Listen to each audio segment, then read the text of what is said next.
So let's start. Hello, my name is David Diaz-Clavijo, and I'm going to present my final year project titled A Practical Comparison of Agile Web Frameworks. The tutors of this project has been Cayetano Guerra-Artal, Alexis Quesada Arencibia, and Lidia Esther Bolaños Medina. When I finished all the subjects in my degree, I knew I wanted to do something related to web development, but it was not clear what to do. And in those moments, there was a lot of discussion about which technology was the best one, especially about the web frameworks. And I realized that most of the people are only focusing on one of the technologies or on one of the platforms. So I thought, okay, maybe it's really interesting to make a web frameworks comparison. And that's how it started. Along this presentation, we're going to see first the state of the art, that it is the previous works that have been done in the web frameworks comparison, the objective of the project, and the methodology to achieve this objective, a web framework selection, the web frameworks that were chosen to be compared, a test that is going to be executed in each of them to compare them. We will see more in detail. And after this test has been executed, we will see the conclusions of this comparison. First, a comparison of the programming languages. Afterwards, a comparison of the web frameworks. And well, one of the objectives of this project is to achieve some dissemination of it. So we will see the results of this dissemination. And finally, to end up the conclusions and future works. So let's start with the state of the art. I only was able to find 3 articles that I consider relevant to be mentioned. The first of them is from the Technical University of Madrid, and it's a bit old, from 2009. The other 2, the second is Matt Rabel is made by Matt Rabel. Matt Rabel is an expert in web development, and he has an experience of 15 years, and he's making conferences, speeches around the world, speaking about the web frameworks comparison, and he has a matrix that we will mention. And finally, an article that was published in Java this Sun by Wiener, and it's a different approach. Let's see more in detail. Let's start with a comparison model of Agile web frameworks by the Technical University of Madrid. The methodology in the comparison is quite easy to understand. There is a set of questions made to each of the web frameworks. For example, the first one that we can see in this example is, are data migrations built in the development process? And there are the answers for each of the web frameworks. So for example, in this case, Rails satisfies this requirement 100%, while the others 0. And all these questions are classified into different domains, as we can see here. Domain and persistence, component orientation, presentation, and it led us to have this graph description, where we can see that, for example, Rails, it's really bad at component orientation, while Roma, it's better. And now let's explain the Rabel's matrix. Rabel speaks about other things in his comparisons, but the matrix is one thing that I found that it was interesting. So therefore, the methodology is similar to the previous one. There are a set of features, developer productivity, developer perception, and there is a rank for each of them. For example, 0.5, it has it more or less, or 0, it doesn't have it, 1 point, it is fully satisfied.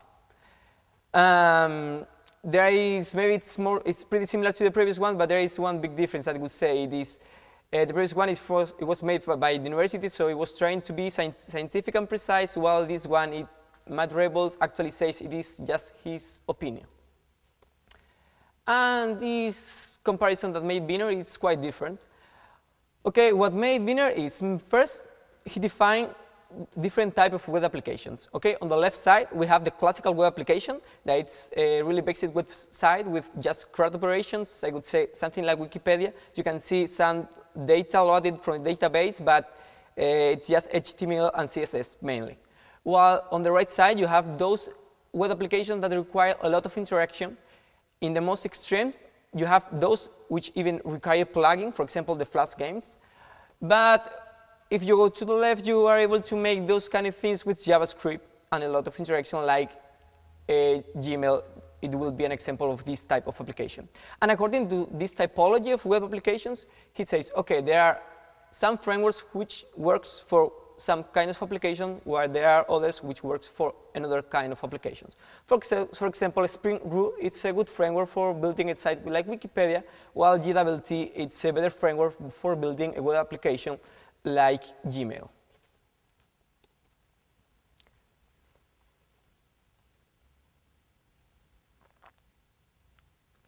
So now I have explained the previous works. I'm going to explain the objective of this project and the methodology to achieve it. The first objective is to analyze the state of the web frameworks, paying special attention to the Agile web frameworks, in order to be able to select a set of them to be compared, and the comparison is the main objective of this project. And finally, the third objective is to achieve some dissemination of the project. How are these objectives going to be achieved? Okay, the web frameworks are chosen based on the following criteria: the results in the previous comparisons, the results in benchmark, the statistics of usage, and the popularity in the community. Once we have this set of web frameworks selected, then we try to build a really small and simple web application with each of them. In order to get ready to build this application, we have three previous steps. That is reading the programming language documentation, making a set of exercises to demonstrate the language knowledge, and reading the web framework documentation. All these steps has a fixed time to be done. The methodology for the dissemination of the project, as it is not one of the main objectives of the project, is quite easy, and it's expected that it doesn't require that much time. So we have a report that we have to write for the project, so we just have extract the information that we consider relevant, publish it in a blog that is called blog.websitesframework.com. It is deployed under WordPress, and these articles are broadcasted to the social networks in order to obtain some readers.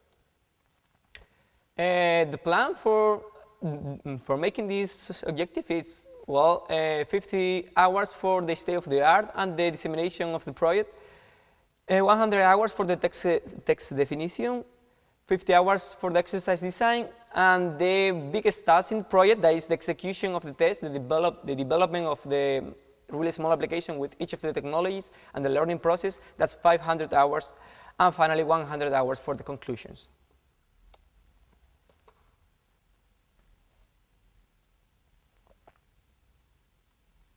So now we will see which web frameworks were chosen to be compared. One thing I realized is most of the comparisons that were done, it was mainly focused on one platform, or in PHP or in Java or something like that.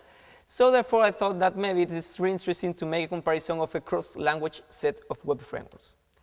And the first chosen was Rails. Why? Rails is an innovator in the web frameworks, and it has really good results in the comparisons. Grails, because Grails is actually the Rails in the Java world, in the Java platform, is the closer. It is based in Ruby, that is a language that is really similar to Ruby too, and Java is really highly used, especially by big corporations. And the presence in the other comparisons were really good too. And well, Python is, statistically speaking, is used. It's as much used as Ruby. And Django is the only framework that is presented, and its popularity, statistically speaking, is relevant. But it's not that relevant in the comparisons. It doesn't have so much presence, but those are the reasons why it was chosen. And finally, CodeIgniter. Why? Well, PHP is the most used server-side language by far. Has a share market of almost 50% or even more. I don't remember exactly now. Well, I have to choose one of the web frameworks in the PHP platform. So I was looking at some statistics, and CodeIgniter has had presence in the benchmarks, and it was really popular, so it was chosen. Well, now let's take a look at the test design. I explained it before, but now we're going to see it in more detail. First, the exercises that are going to be developed with each of the programming languages in order to prove the knowledge. And these are just really three simple exercises. Some operations over files, strings, and the use of regular expressions to prove how to open a file, how to trigger strings and the regular expressions. the creation of a class to support the operation of a number set to prove knowledge about the different classes and the methods, and to implement the composite pattern to show knowledge about the inheritance. In developing my application, really simple application, my blog, there are 4 steps that has to be followed. And these steps are building a user system with authentication, building the CRUD operations for blog, posts, and comments, because my blog is really simple application. Like a user is able to have its profile, is able to log in, log out, and to have a blog, make some posts, comment in other posts, other guests can enter in the application and make comments, all the typical CRUD operations inside a web application. And adapting the views to what was designed at the beginning, but designed in the content, not in good visual design, because the objective of this project is not to spend a lot of time trying to fight with the SS or JavaScript or some graphic design. It's just with the web framework tools. And finally, to implement the user-friendly URLs.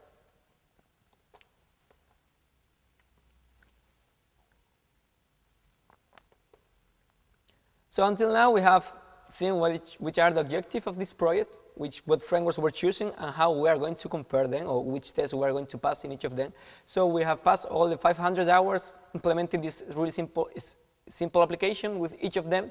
And now, first I'm going to compare the programming languages based on these 8 hours reading the documentation and 12 hours making these really 3 small exercises. So it's not that deep comparison, but I think interesting. First, let's take a look at the hours that each of the programming languages required to finish the development. Okay, the order in the columns is the order in which development was carried out. So as we could expect, the first technology used in the development is the one who took more time, that's Ruby, and the one that took less time is the last in the order, and that's PHP, but it is not the one which took last amount of time. Well, the reasons because of that we will see now. When I began the development with Ruby, I had to learn a lot of things about these programming languages, especially about the new things in the programming languages like Ruby and Ruby. That is the block codes, the iterators, and really different syntax and semantics. And it took me a bit of time.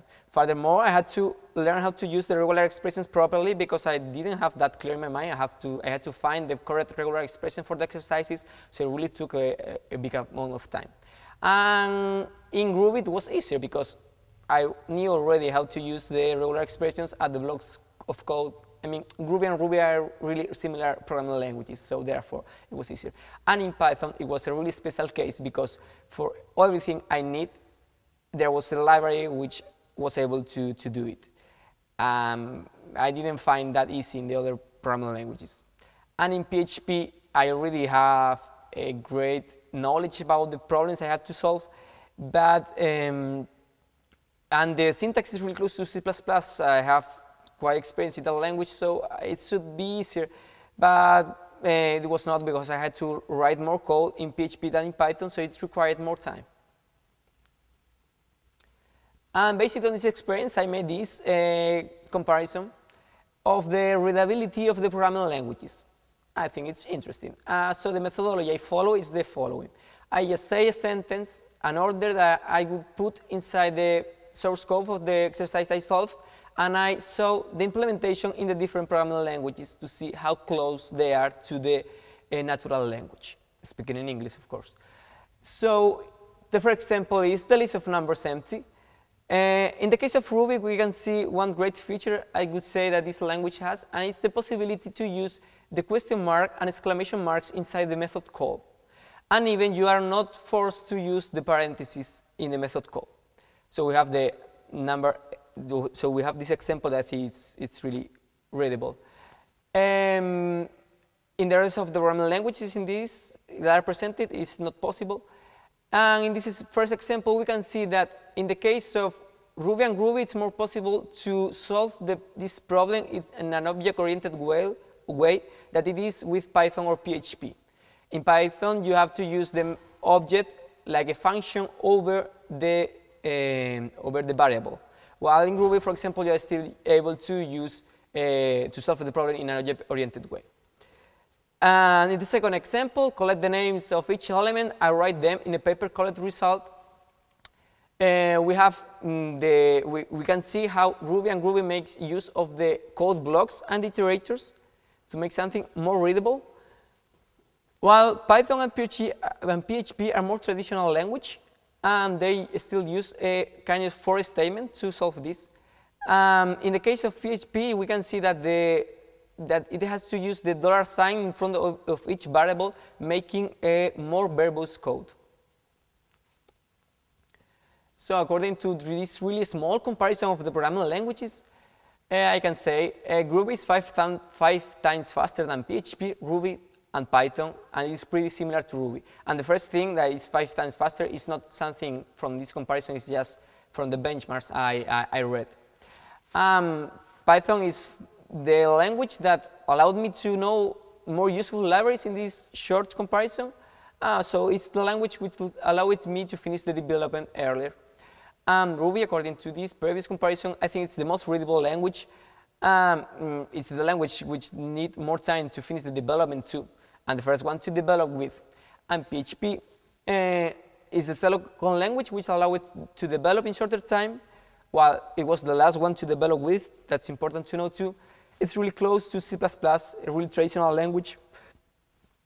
I think it's really less readable than others in this comparison, and it's the only programming language that was designed for web development.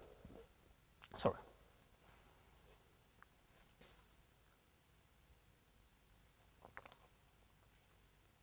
So now let's take a look at the comparison of the web frameworks. Here we have something similar to previous, but it's a graph.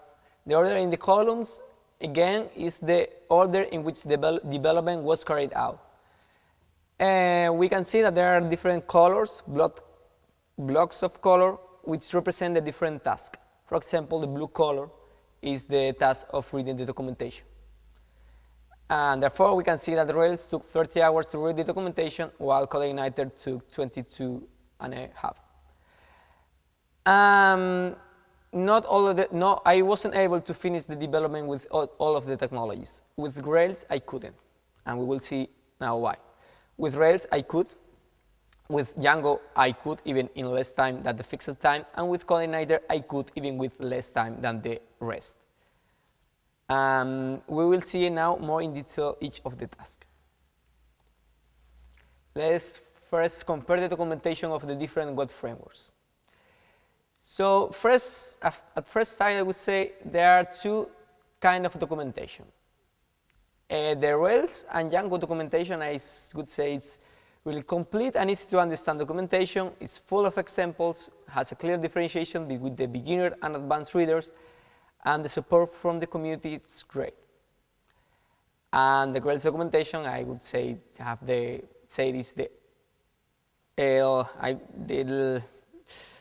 I didn't like it. I didn't like the Grails documentation. I think it's really difficult to understand. There are not pretty much examples.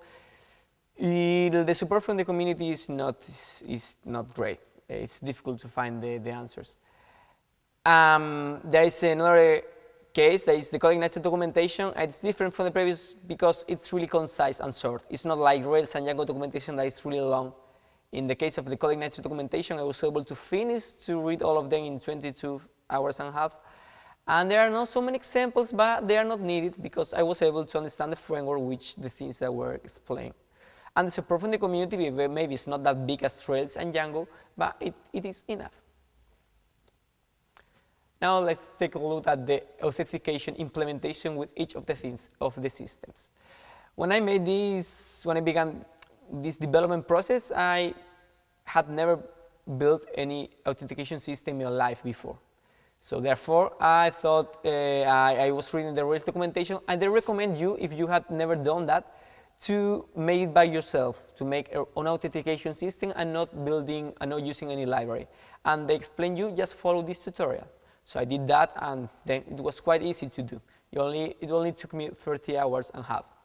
In the Grails case, in the official documentation, they didn't say to you, do this or do that. They say to you, okay, you have these two plugins.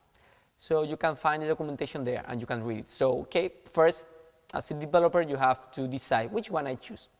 So let's take a look at first sight which one looks easier to begin to develop. But it was really, the documentation was really bad. It looked really difficult to build it with the plugins. So I thought, okay, maybe it's better to use the things I have learned in Rails. So let's try to build an authentication system in Rails.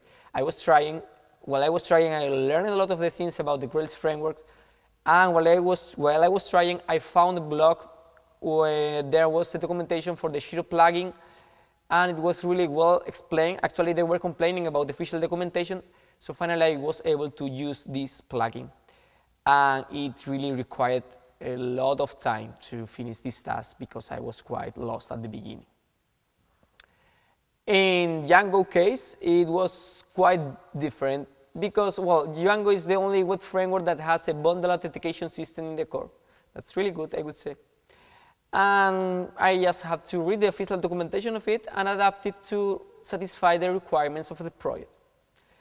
And in the case of CodeIgniter, there was a library which was well accepted by the community, so I just copied it into the project and I adapted.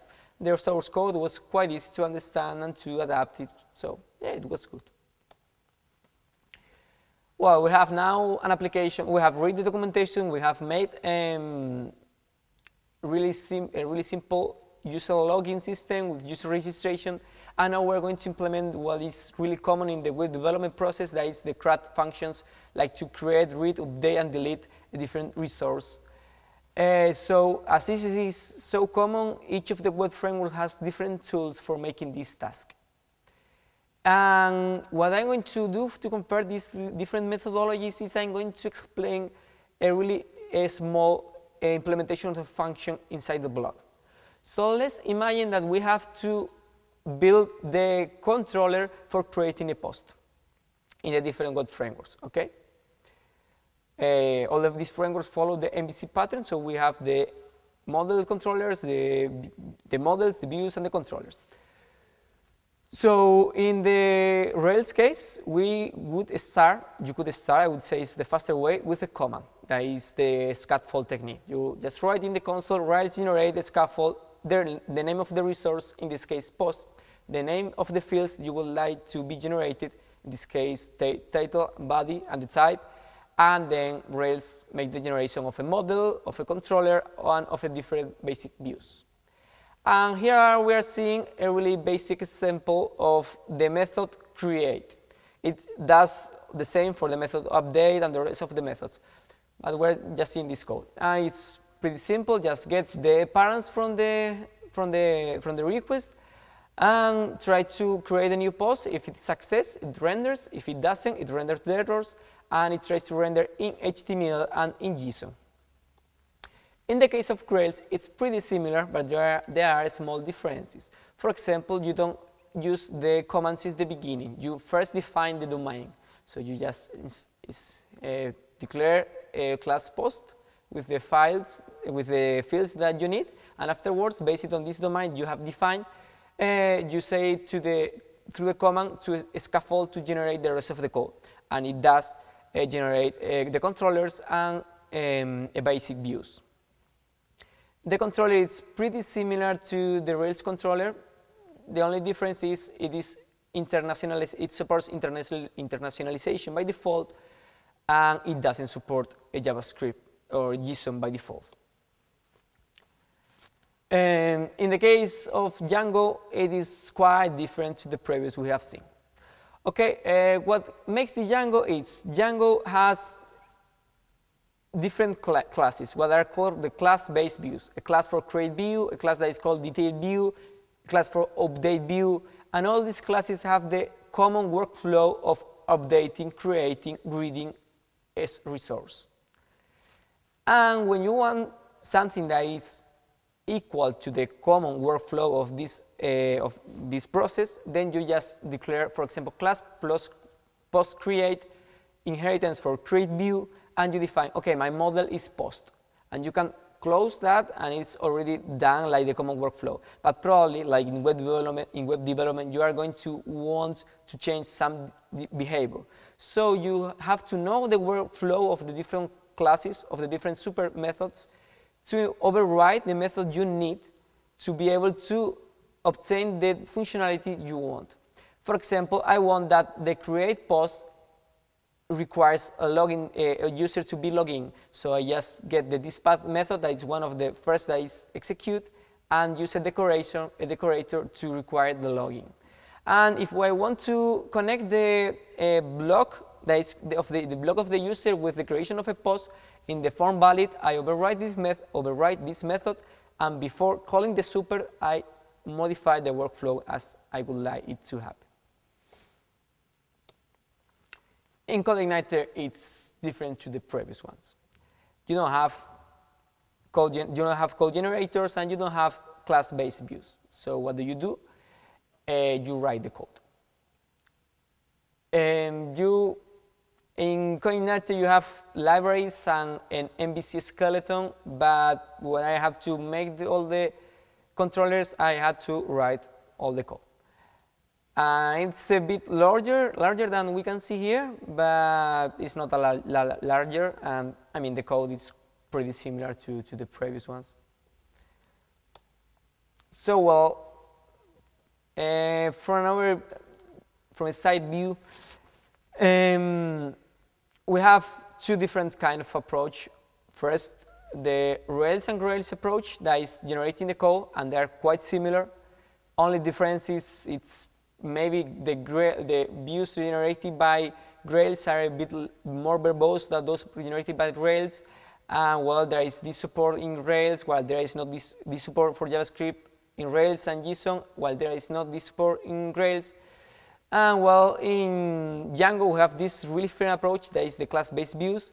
And it's really, you have to understand well the workflow of the app classes, of the super classes, but there's one thing about it is that you have a really less repetitive code, okay? In the case of CodeIgniter, most of the code had to be written. It could sound really bad, but as we saw at the beginning, it's the framework which required the less amount of time to finish development. And the main reason is because of that, because you don't have to learn so many things to start the development. It's just, you do it like you think that it has to be done, and you have to read a lot of documentation. So if you want to start development really fast, then CodeIgniter is a better option, but of course the code is larger and more repetitive than the previous ones. And according to what I have said, we could expect, okay, then CodeIgniter is going to have the biggest amount of lines in the implementation, and it does. And we could expect that Django is going to have the least amount of code lines, and it does.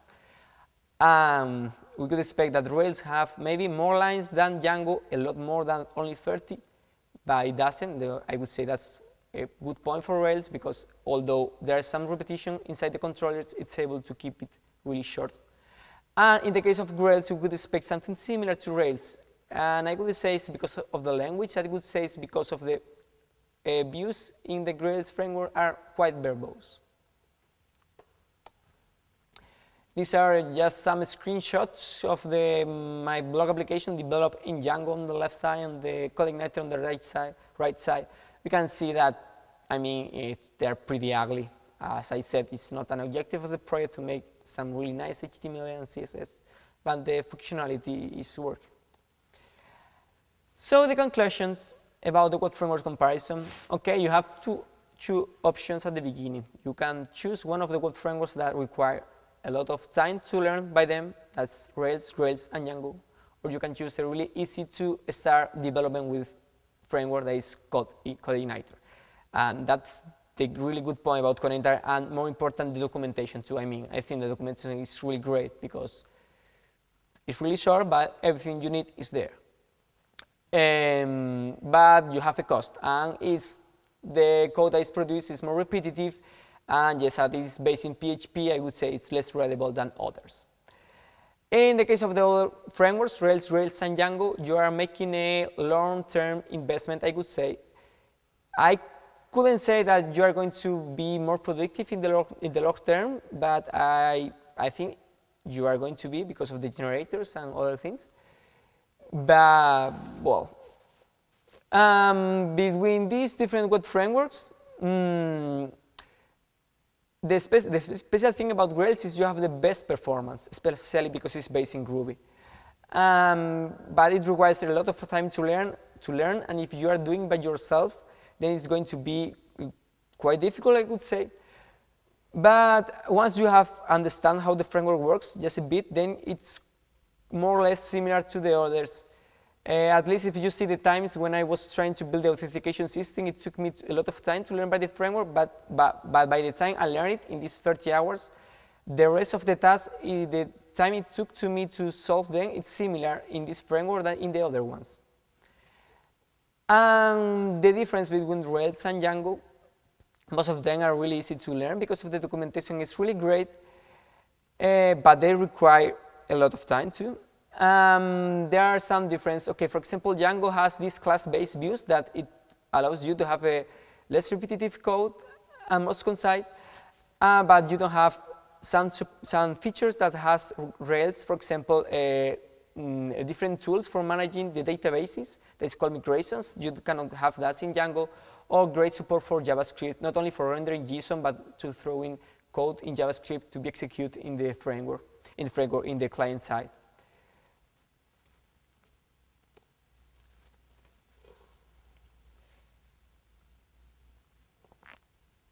So, well, we have seen the comparison of web frameworks now. I'm going, as I said at the beginning, one of the objectives of this project is to try to get some dissemination of the project. So we're going to see the results of this dissemination. First, there is a screenshot of the blog. As you can see, it's pretty simple. It's just a WordPress. You have your articles on the left side, right side, some Twitter information, and it's enough. It's what we need. What's the scope of this dissemination? I think I must say that I'm thankful to Matt Rebel. Matt Rebel, this man, I talked at the beginning that he was making speeches about web frameworks comparison because he wrote about this project in his blog, and actually I got a lot of readers because he did that. And these readers, well, I obtained several comments. Some of them produced some feedback, and some emails even asking for the project. So that was great. I felt like I was doing something that some people were interested in. You have this graph that is the average of the visits. Well, you can see that at the beginning there are some peaks. It's continued growing until I stopped posting new articles, and it is decreasing. But an average maybe 75 visits per day. And these are the referrers, how I obtain these readers. We can see that Matt Rebel is one of my main sources of readers. And the tit.co domain, that's Twitter. So Twitter was a really useful network too to obtain some readers. Well, yeah, social networks in general, they were good. So let's finish this with the conclusions of this project and the future works. First, the conclusions. It has been a practical approach to the problem. We try to define a really fixed test to be able to compare the web frameworks in an objective way. But there are some things that we cannot get rid of and that they influence in the results. One of the things is the programmer background. The other thing is the order in the development. And this last thing is the most important, and we couldn't get rid of them. So, okay, maybe you could say, but you could have done maybe some different approach. Maybe you could have made something like Villamor did, or like Matt Rebel does, that is just analyzing the features of the web frameworks and trying to see which frameworks satisfy them. But that would have been a really theoretical approach made by someone who didn't have any real experience in the web development. So I think that was not going to be interested. And another thing is we're trying to measure the productivity of a developer with a web framework. It is said that you need at least 1 year for achieve some level of expertise in a web framework. We spent 125 hours with each of the web frameworks. So we can measure productivity by doing that? No. So, okay, maybe we could have done 6 months developing with each of the web frameworks. But then, okay, let's say we have 4 web frameworks, 6 months per each one. So we have 2 years project. By the time this project is ending, Rails already has the version 4, and I was developing with the version 3.2. So by the time a project of 2 years has ended, probably all of the web frameworks will have a new version, so making the results quite useless. So what we did is we tried to measure the productivity of a developer. We couldn't, but I think we got to measure the ease of learning of each of the web frameworks. Furthermore, we could have an overview of the main features. So I think it's good because I was an inexperienced programmer, so I was able to do that. Finally, the possible future works, I would say, is maybe the Miyamura article is from 2009 by the Technical University of Madrid. So maybe just get it and try to get this model and adapt it to the new times, to the new features of the web frameworks. Maybe to compare less popular frameworks, because all these that have been compared are quite popular, and more innovative ones. There are more innovative web frameworks that are trying to approach different strategies to solve the web development. To compare more distinct web frameworks, maybe request-based versus component-based, because all these web frameworks were request-based web frameworks. In 2009, or maybe a bit earlier, it began to appear the front-end web frameworks, so maybe comparing them. And far away from comparisons, but I think really interesting is maybe just choose a web framework, study it, and try to improve it. So this is the end. Thank you very much for your attention. I am at your disposal for any questions you would like to ask. Muchas gracias. Bueno, pasamos a la fase de preguntas, ¿no? Entonces, el señor vocal, en este caso, Fran Santana, profesor y director del centro, Fran Santana, pues tiene la palabra. I would like to express my congratulations to you, to your tutors, and I think you've done a very good job, very precise.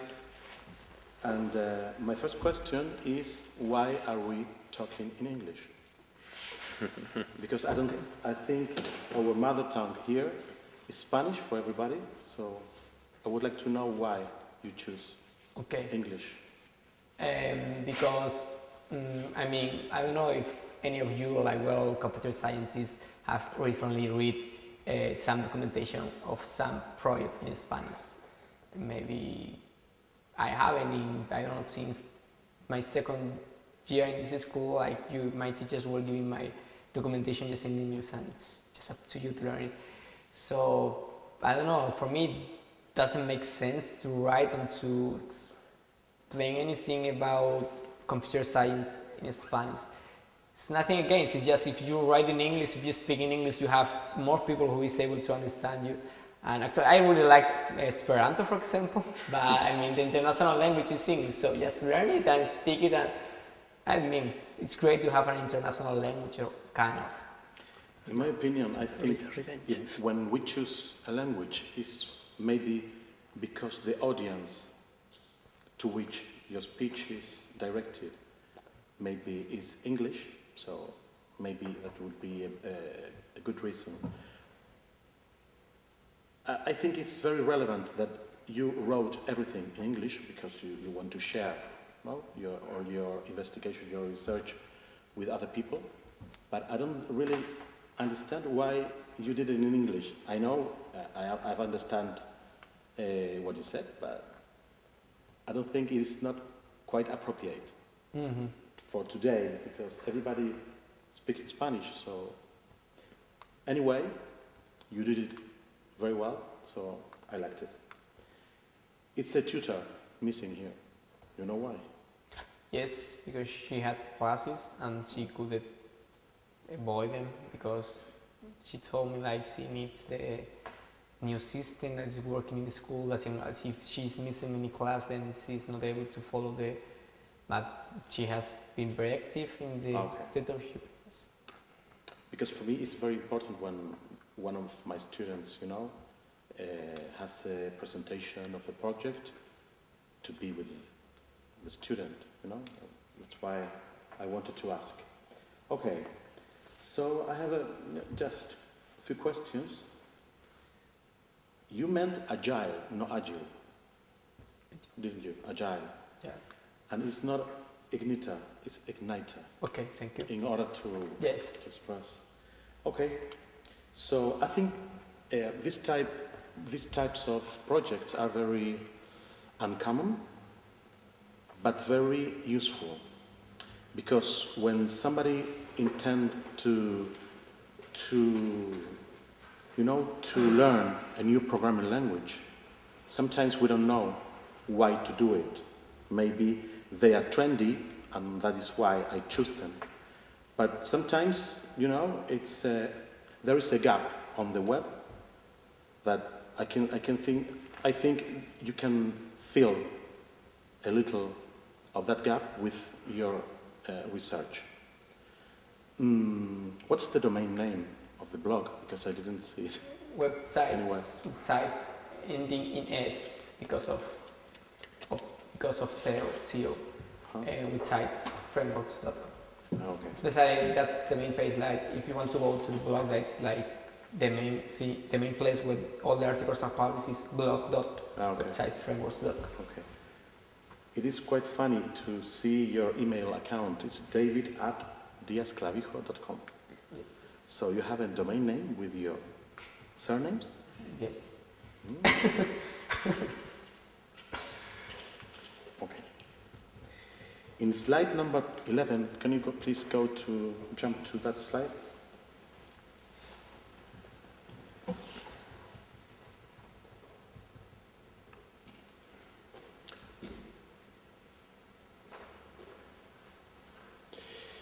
You were talking here about the criteria.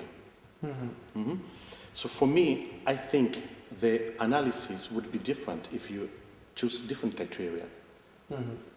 And you said that even the version of the frameworks, it's very significant, because maybe in 2 months' time, if you do the same job again, you maybe will change your conclusions. So one of the criteria you chose was results in previous comparisons. So why to choose those comparisons, and which ones you choose? Well, first, trying to look for information about web frameworks comparison. If you try to look for them, you will see that there is not pretty much information about it. Looking up on the web? Yes. You mean?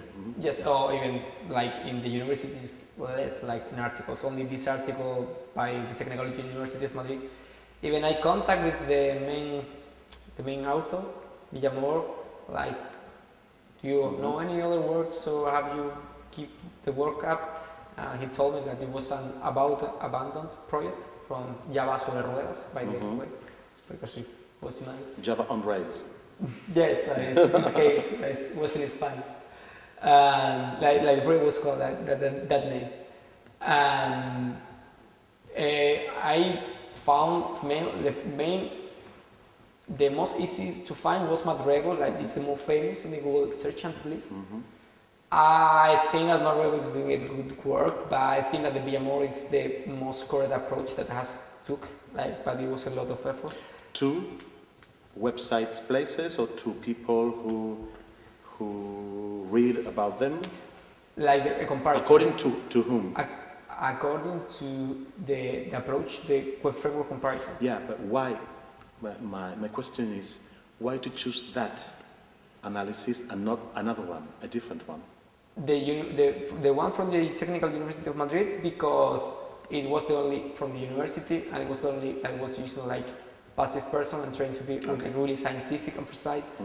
The one about my bad rebel, because I mean he's making conference, he has a lot of experience, like 15 years experience. He has been making speeches about this subject since 2010. It's famous. It's pretty famous. Okay. Yes, I would say not famous as Beyoncé, but popular. Popular. No. And actually, if you listen what he says, yes, it's true. I mean, the other one, like the one by Wiener, it's just an article in the blog. But why I choose that one? Because I think that his approach is quite good, and it's different to the According to your opinion. Yes, yes, I couldn't have all the other features. Yeah, if you read, but the others, if you read about them, at least I haven't found them. I wasn't able to find them. There is no like really long and deep comparison. Like Wiener is almost the most what do you say in the point, okay? But anyway, as its approach is quite different. I say, okay, yes, okay. Inside. If you jump to slide number 24, please. 24. You said something like the results are in the same order that the criteria was applied. Something like this. The order in the development is the same that the order in the columns. Is that significant? Yes, of course, because it's expected that you are going to that the last technology you develop with is going to require shorter time. So yes, I think it's quite important the audience to know that. Actually, I think it was not that important in the web frameworks, I would say. Maybe a bit important, but not that much. But in the programming exercises, that's like really important.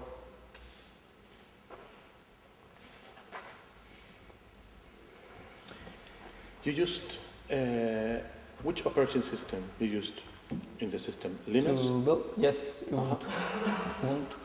Ubuntu. I don't know how it's pronounced in English. Do you think the frameworks has a different response depending on the operating system they are running on? Okay, that's an interesting question. For example, Rails and Django I haven't ever tried in a non-Unix based system, but I would say I think it's gonna be more difficult. Like at least its documentation says to you, okay, this has been made thinking about a Unix system. That's why a lot of web developers are using Mac, for example, because anyway you have like this console that's kind of more difficult in Microsoft Windows, but you are able to. And another really important thing, it's in the case of Grails, it's IDE, it has an official IDE. It has several, but there was like one that was most official, and there is a to you, okay, use this, and it was quite buggy. And furthermore, you need to load all the time the JVM machine. I was working with the computers of 6 years and a half, 6 years, so it really drove me crazy sometimes. Like it was taking the strap off, and so the response is yes. There were people complaining about that. Okay. I think it's a very good idea to have, created the blog. I think for all the community of programmers would be very helpful, and I think it's something touchable in your project, because we are very used to, having some application, some code written, and this is something written for, everybody. I think it's a good idea. Thank you. Did you think about establishing different criteria according to different programmers, maybe friends of yours or your mates here? To choose the web framework? Yeah. Like at the beginning when I sat in front of Cayetano. What did you choose this for? Well, I just go to Cayetano, went to They were very popular, and maybe you wanted No, it was because of that criteria. I mean, first I analyzed the statistics of usage in the server side by programming languages, and there you have like PHP with a great advantage, I would say 80%. Then I said, okay, this is weird, so I subtracted the CMS use, because most of the websites are using CMS, and the CMS are usually written in PHP if you say at the statistics too. So I removed that, and anyway PHP had like 50% of the zero marker.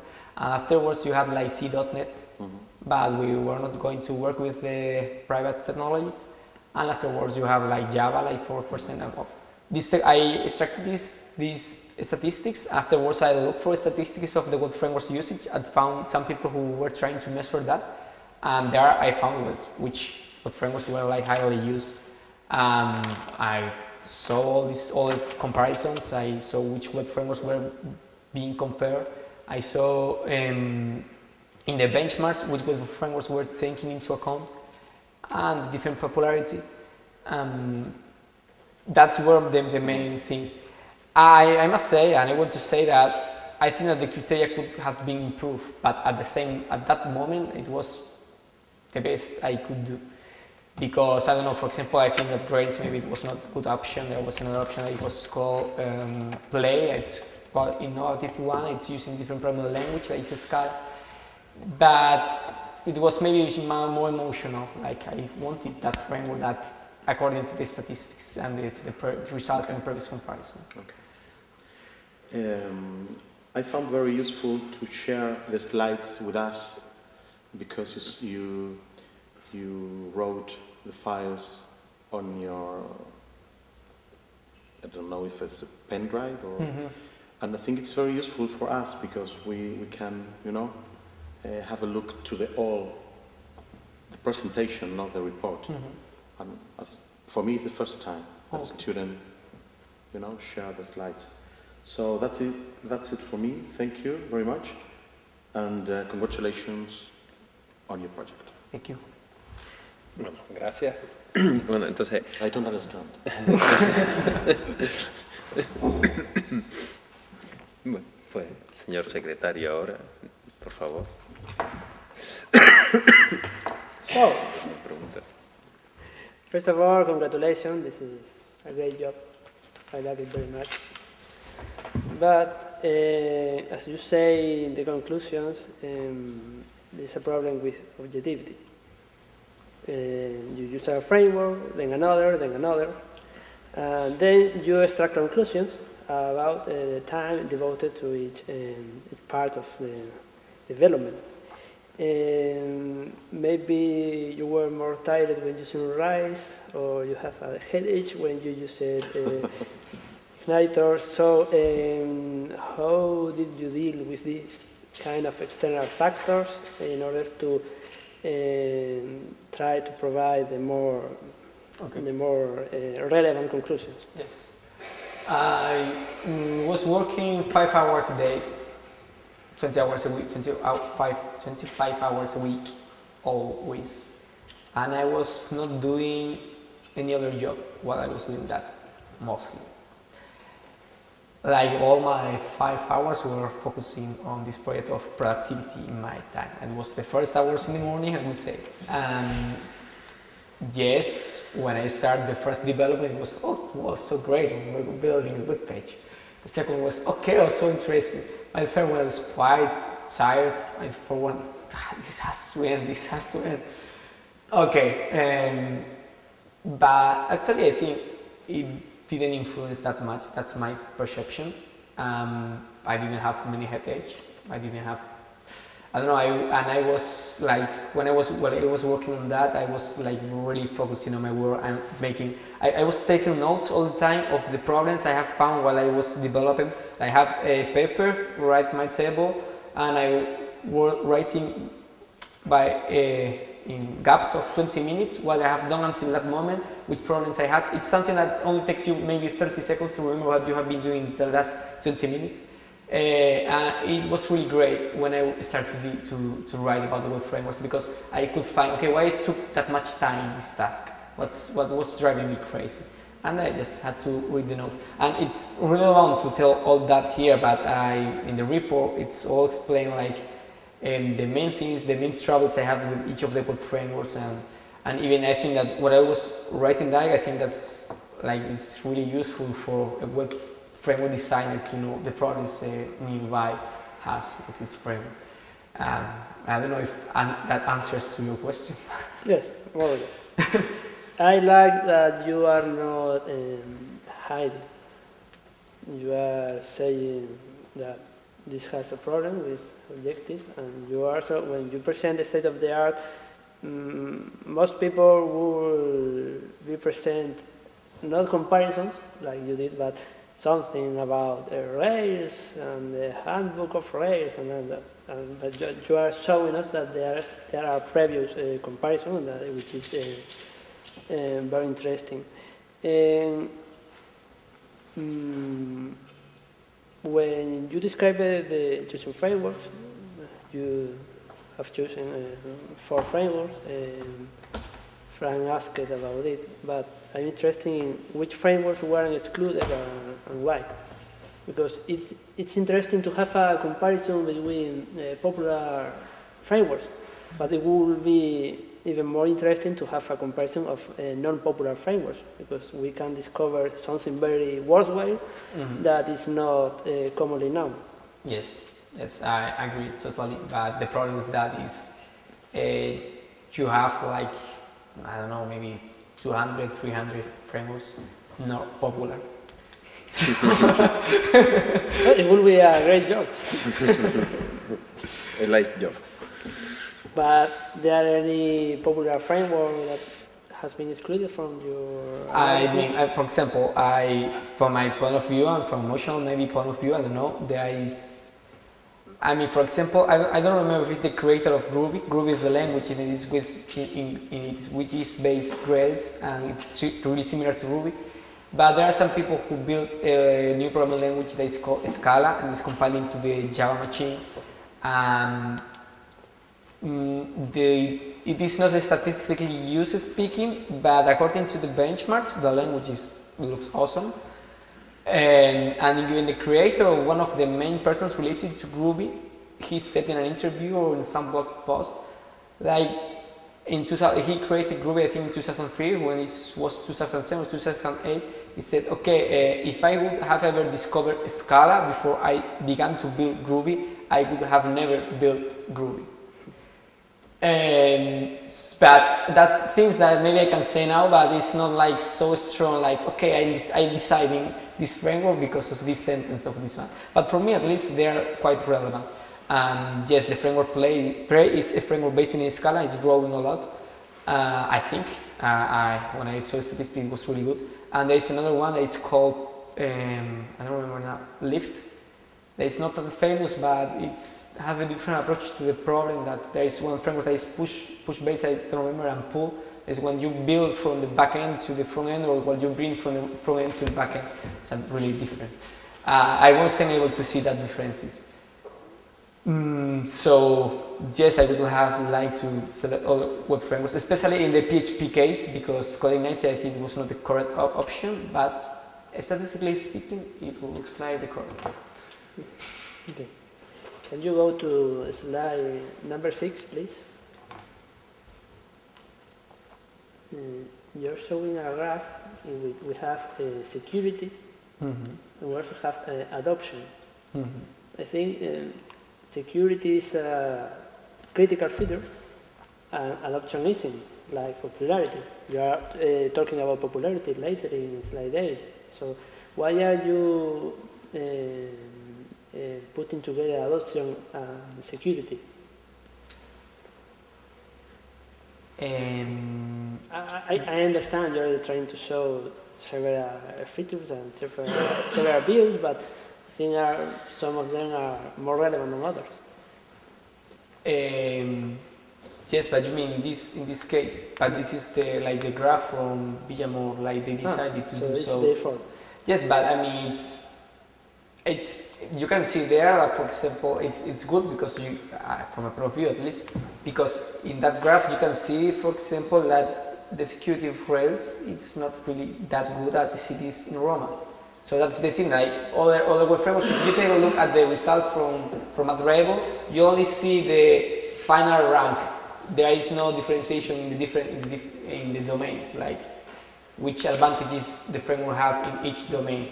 Here, I think this graph better to help in the decision of choosing a web framework. Well, it would be funny to have some framework with a lot of adoption and little security. Well, I might misunderstand you, but did you program your own benchmarks?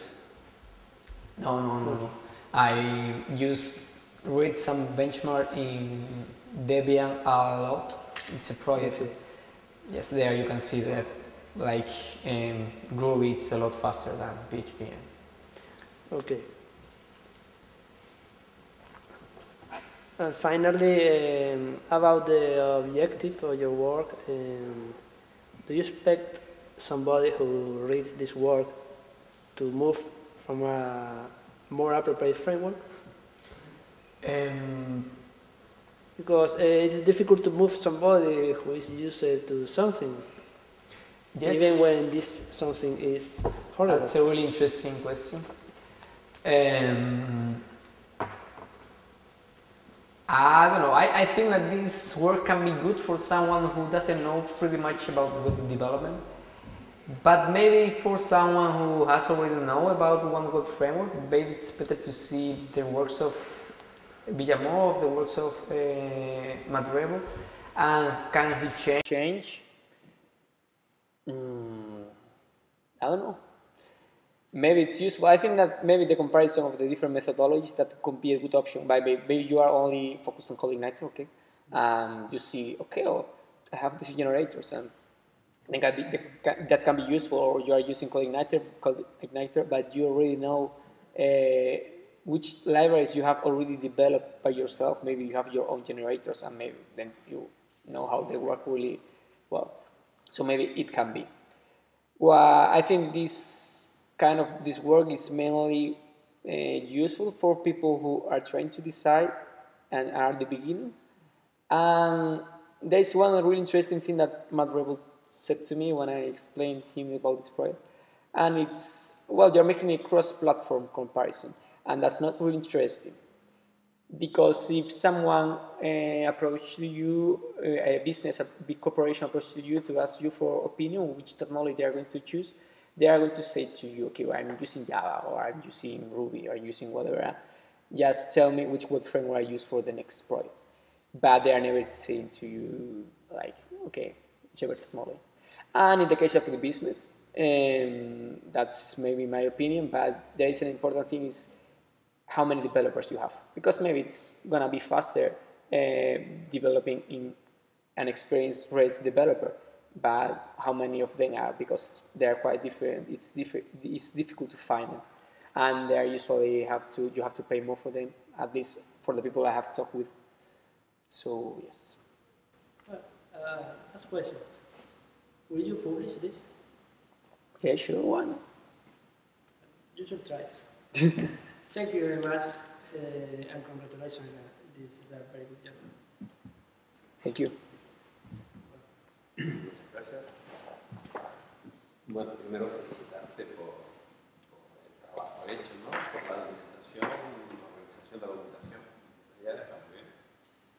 Por la presentación también ha estado, o sea, creo que el tema es suficientemente interesante y además, como tú has dicho, parece que no hay en la red disponible información sobre una comparación, digamos, neutral, como tú has dicho, una comparación entre distintos frameworks sea adecuada para que alguien pueda elegir o saber por qué elegir. Bien, evidentemente el objetivo del proyecto es muy ambicioso y la comparación hecha por una sola persona pues es eso, pues, más bien una experiencia personal de cómo ha sido este aprendizaje que hemos tenido en distintos frameworks. Sobre ello quería preguntarte un hecho relevante, o sea, siendo una experiencia novedosa para ti, ¿tú crees que el orden en que has llevado ese aprendizaje, si lo cambias, pudiera dar resultados distintos a los que hemos visto en la temporización? O sea, en el caso de los lenguajes de programación, como dije, o sea, completamente, porque yo las expresiones regulares había escuchado hablar de ellas, pero no las había usado en mi vida. Entonces, cuando tuve que resolver la primera vez el primer ejercicio con las expresiones regulares, pues tuve que estar mirando qué expresión regular utilizar. Cuando ya lo fui a resolver la segunda vez, pues ya lo conseguí. Tener en cuenta, pues, ya digo, por ejemplo, los bloques de código o los iteradores, que son propiedades de Groovy y Ruby que comparten y que son únicas en ellos. Tienes que aprender a cómo utilizarlos. Si una vez que aprendes con uno, pues es más fácil. Y luego, pues, a lo mejor existe una librería, un lenguaje, pero no se conocía. También importaba si está en la documentación oficial o no. Y eso también afecta al tiempo que tardas en leerla, cuántas cosas ponen en la documentación. Sí, completamente. Sobre todo en el caso de los lenguajes de programación. En el caso del desarrollo de la aplicación web, ahí, o sea, sí creo que afecte, pero quizás no tanto. Pero sí creo que afecte. Pero, o sea, yo no creo que CodeIgniter haya sido el framework en que se tardó menos porque haya sido último, ni por asomo. Creo realmente que con CodeIgniter es mucho más fácil empezar a desarrollar que con los otros frameworks, a pesar de que creo que no, o sea, el tema es que no tienes que aprender tantas cosas, pero es que esas cosas cuando las sepas manejar, teóricamente, van a ser muy útiles, ¿no? Y eso, en comparación, si tú quieres poner, no sé, una mínima cosa en la vista, pues va a haber una manera en Rails, en Django de hacerla que tienes que saberlo. Si quieres poner un helper, pues tienes que ponerte a tal clase, tal sitio, conectarlo con tal sitio y con tal otro y no sé qué, para que todo conecte bien. Y eso te da una flexibilidad que es bastante alta, y cuando quieres cambiar una cosa que afecta a diferentes puntos de la aplicación, la cambias en un lugar y ya está. No es el coste que tiene. Estás trabajando con gente que ya pensando en eso durante mucho tiempo, pero tienes que aprender cuál es su manera de trabajar. CodeIgniter es casi, bueno, pues, como tú veas, ¿no? Bien, hablando a colación de lo que has dicho, en las primeras transparencias ponían las cruz y las rías como, digamos, elementos separadores de aplicaciones clásicas o más ricas, ¿no? Aplicaciones de Internet más ricas. Pero en este aspecto, en este último final, que evidentemente estamos tendiendo a ello y atendiendo a su tuyo de una pequeña aplicación donde la parte gráfica o interacción no era un objetivo primordial, has puesto algunas cosas en algunas de las comparativas, como que, por ejemplo, que en Rails pues, apoyaba JavaScript, el soporte de JavaScript, no sé, ¿te basaste en una opinión, en una experiencia para poner esa transparencia, ese comentario? El soporte en JavaScript directamente en el generador de código ya existe. Y luego para, como ejemplo, hacer cosas tan sencillas como una ventana de diálogo que te pregunta, ¿estás seguro de que quieres hacer esto? Hay un método, pero no hay un método ni siquiera en JavaScript, hay un método que tú directamente pones HTML y Rails es capaz de inferir que tú quieres un código en JavaScript y tiene un montón de cosas. De hecho, incluso si miras el nacimiento de cada uno de los frameworks podrás ver las diferencias, porque Rails sale de una empresa que es 37 Signals con David Heinemeier a la cabeza. Y es una aplicación web, aplicación propiamente mucho más tirando a RIA y tirando mucho a JavaScript. Mientras que Django sale de gente que desarrollaba para grupos de noticias. Por eso Django, como ejemplo, es un framework que es mucho más cercano a lo que es un CMS, aunque sigue siendo un framework. Hay una frase que me gustó mucho de la aplicación de la documentación de Django que decía, hay gente que dice que somos un CMS. Decía, no, Django se utilizaría para construir un CMS. Y, o sea, realmente es así, me refiero a un framework bastante potente, pero obviamente tira muchísimo. Hay una de las habilidades también que tiene Django es lo que se llama el admin, que es para poder, digamos que ya automáticamente mira la base de datos y es capaz de actualizar campos. Pero lo que es luego una cosa como para poner un diálogo, al menos en el core, porque todo esto luego puedes tirar de plugins. En realidad también tienes un plugin para tener lo del admin o lo de la autentificación que tiene Django, pero siempre que sea plugin, si no esté en el core, no va a ser igual el resultado. Entonces, en Django, por ejemplo, lo del diálogo de JavaScript, eso ya no estaba presente. En el report, ¿cómo se dice en español? En el informe, en la memoria, esto está mucho, o sea, eso está muy explicado cuando explico por qué, explico pues, acorde a los diálogos, y luego ya sea a nivel de experiencia personal, sí sé, porque ahora estoy trabajando principalmente con Rails, que no solo eso, sino que le puedes, o sea, Rails tiene cosas para poder ya no lanzarle JSON a la vista, sino lanzarle un código, y no te lo puedo mucho más, ejecútame este código directamente cuando el cliente, en base a este controlador, esta petición, ejecútame este código que es en el cliente. Y, no sé si lo tiene Django, pero en su principio no vi nada para eso. Muy bien. Volviendo a, tenía por aquí apuntado, lo que que acabas de comentar y que creo yo que es una pequeña carencia en los parámetros que pueden influir en la elección de un framework u otro, que tiene que ver también con el lenguaje base, es los IDE, o sea, tú has tenido una experiencia de uso de algún tipo de entorno para poder desarrollar esa pequeña aplicación de blog que has hecho. Me ha faltado que comentara qué es lo que estabas utilizando. Lo he preguntado un poco antes, qué es lo que pregunto el sistema operativo. Yo te pregunto, ¿qué entorno de desarrollo has estado utilizando cada uno? ¿Cómo ha sido la experiencia? ¿Cómo elegiste ese entorno de desarrollo? ¿Cómo? ¿El blog? No, el desarrollo de la aplicación. Es un blog. Vamos a ver esto. A ver, yo generalmente lo que hacía era ligarme a la documentación. O sea, si la documentación te decía, mira, usa este IDE, es guay, entonces yo usaba ese IDE. Si la documentación no decía nada, pues tiraba de... Creo que era el Gianni, no sé cómo se llama en inglés, G-A-N, un editor sencillo. Creo que ha sido utilizado como El único caso en el que utilicé un IDE, porque el programa de la documentación ya era gratuito, fue en el caso de Grails, y fue horrible, es decir. Pero es que bajo mi punto de vista, no lo ponga entonces en la documentación. Quiero decir, es tu responsabilidad, como, a ver, al final un desarrollador se va a tener que enfrentar, ¿acaso que vayas a un sitio en el que ya te van a decir, esto se usa así?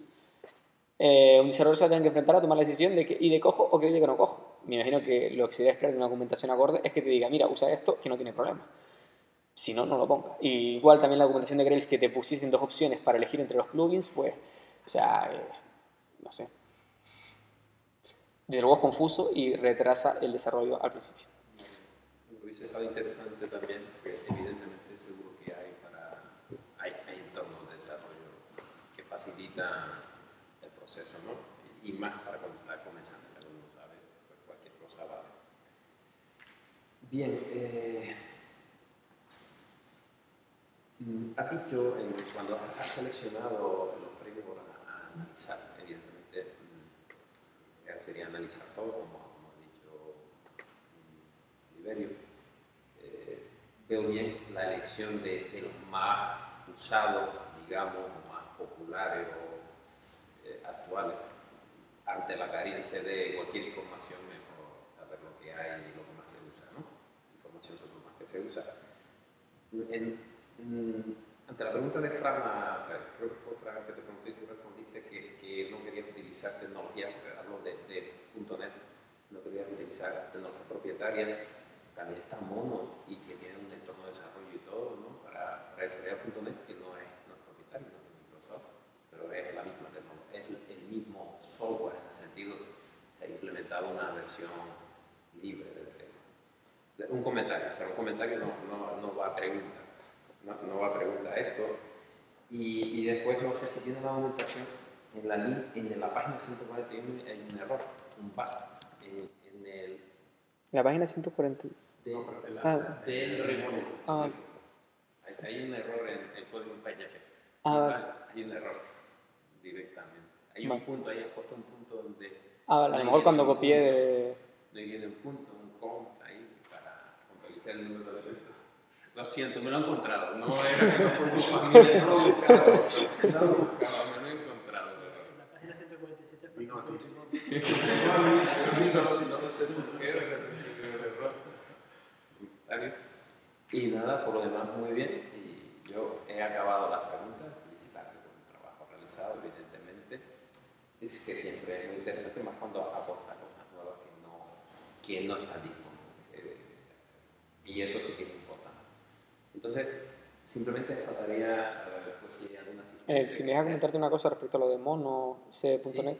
O sea, yo, a ver, en principio cuando lo descarté en principio porque creía que era privado y ahora mismo me está yendo lo que me cuentas porque, o sea, digo lo que sería el framework de desarrollo, porque incluso hace poco leí un artículo del tipo que montó Stack Overflow, que lo hizo en C.NET, y decía que para el próximo proyecto iba a usar Rails porque el framework de C.NET sí es cierto que dicen que es maravilloso, pero maravilloso, yo la gente con la que he hablado de él habla maravillas de él. Y de hecho aparte tiene una cuota del 20%.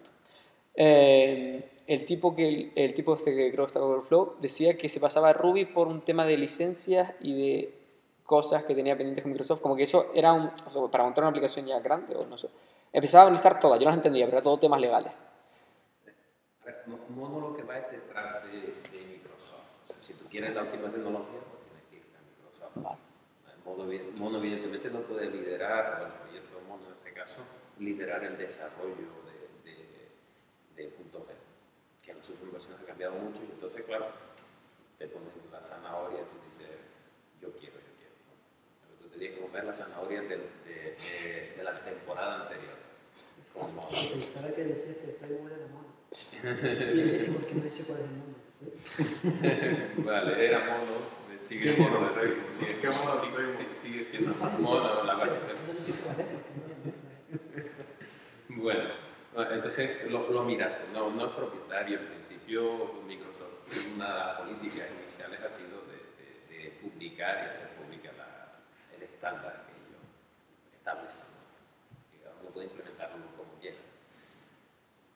Bien, pues ahora sí habría acabado de preguntas y entonces si hay alguien en la sala, si no la superior, que quiera hacer alguna pregunta al profesor, los tutores están incluidos evidentemente en este conjunto. Pueden hacer preguntas o hacer comentarios también que quieran hacer públicamente. Bien, si no los hay, en cualquier caso un comentario de lo que dije antes, legalmente tiene que estar al menos un tutor.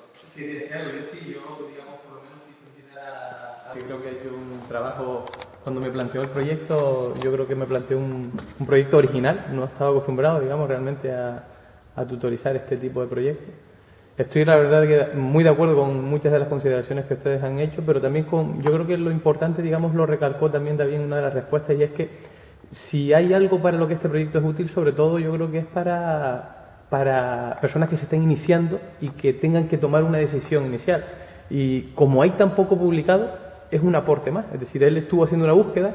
Es verdad que al principio cuando nos presentó los resultados, incluso le preguntamos qué poquito de referencia hay aquí. Y dice, sí, pero es que no hay, digamos, estudios. Entonces yo creo que el aporte importante es que realmente, digamos, hay una referencia más que se puede utilizar. Y para gente que se esté iniciando, pues sí que puede ser bastante válido.